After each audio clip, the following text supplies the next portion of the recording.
Easy steno YouTube channel पर आप सभी का स्वागत है। डिक्टेशन 5 सेकंड बाद स्टार्ट होगी। Ready start. विश्व जनसंख्या दिवस के अवसर पर उत्तर प्रदेश के मुख्यमंत्री योगी आदित्यनाथ ने यह जो कहा कि आबादी का असंतुलन नहीं होना चाहिए, उस पर विवाद खड़ा करने के बजाय व्यापक विचार विमर्श होना चाहिए और इस क्रम में इसका आकलन किया जाना चाहिए कि क्या देश में जनसांख्यिकीय असंतुलन की स्थिति बन रही है। सरकारों के साथ समाज को इस पर ध्यान देना होगा कि जनसंख्या स्थिरीकरण के प्रयासों में सभी वर्ग, क्षेत्र और संप्रदाय के लोगों की भागीदारी समान रूप से हो। यदि ऐसा नहीं होता तो इससे समस्याएं पैदा होंगी और जनसंख्या स्थिरीकरण के प्रयासों पर पानी फिर सकता है। यह सही है कि देश जनसंख्या स्थिरीकरण की ओर बढ़ रहा है, लेकिन इसकी गति देश के सभी हिस्सों और वर्गों में एक जैसी नहीं। इससे संतुष्ट नहीं हुआ जा सकता कि देश शीघ्र ही जनसंख्या स्थिरीकरण वाले दौर में प्रवेश कर जाएगा, क्योंकि अगले कुछ वर्षों में भारत आबादी के मामले में चीन को पीछे छोड़कर सबसे अधिक जनसंख्या वाला देश बन जाएगा।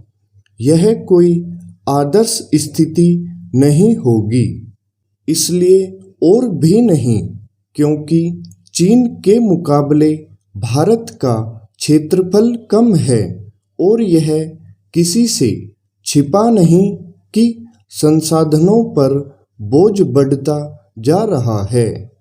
इसी के साथ गरीबी, बेरोजगारी जैसी समस्याएं भी बढ़ रही है। इसका कारण यह है कि भारत के पास दुनिया का केवल 2.4% भूभाग है, लेकिन विश्व की 18% आबादी यहाँ रहती है। क्योंकि जनसंख्या स्थिरीकरण की स्थिति तक पहुँचने के पहले बढ़ती आबादी कई समस्याओं को जन्म दे सकती है। इसलिए जनसंख्या नियंत्रण को लेकर सजग रहना समय की मांग है।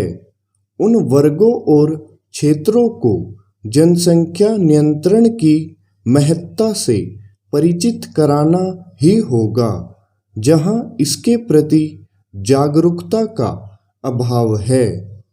इसी के साथ जनसंख्या नियोजन के उपायों पर भी प्राथमिकता के आधार पर ध्यान देना होगा। किसी भी देश की जनसंख्या तब उपयोगी सिद्ध होती है जब वह देश की आवश्यकताओं को पूरी करने में सक्षम होती है। शिक्षित, अनुशासित जनसंख्या ही किसी देश की प्रगति में सहायक बनती है।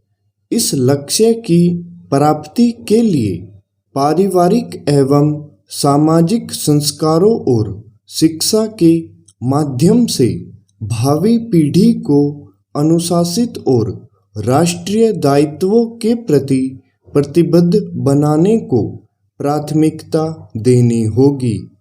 इसी के साथ ऐसे भी प्रयत्न करने होंगे जिससे आबादी के बड़े हिस्से को स्थानीय स्तर पर ही रोजगार मिल सके। अभी ऐसी स्थिति नहीं और इसी कारण बड़ी संख्या में ग्रामीण क्षेत्रों को आबादी का पलायन शहरों की ओर होता है। समस्या यह है कि शहरों में आबादी जिस तेजी से बढ़ रही है उस गति से उनका ढांचा नहीं सशक्त हो पा रहा है। स्टॉप।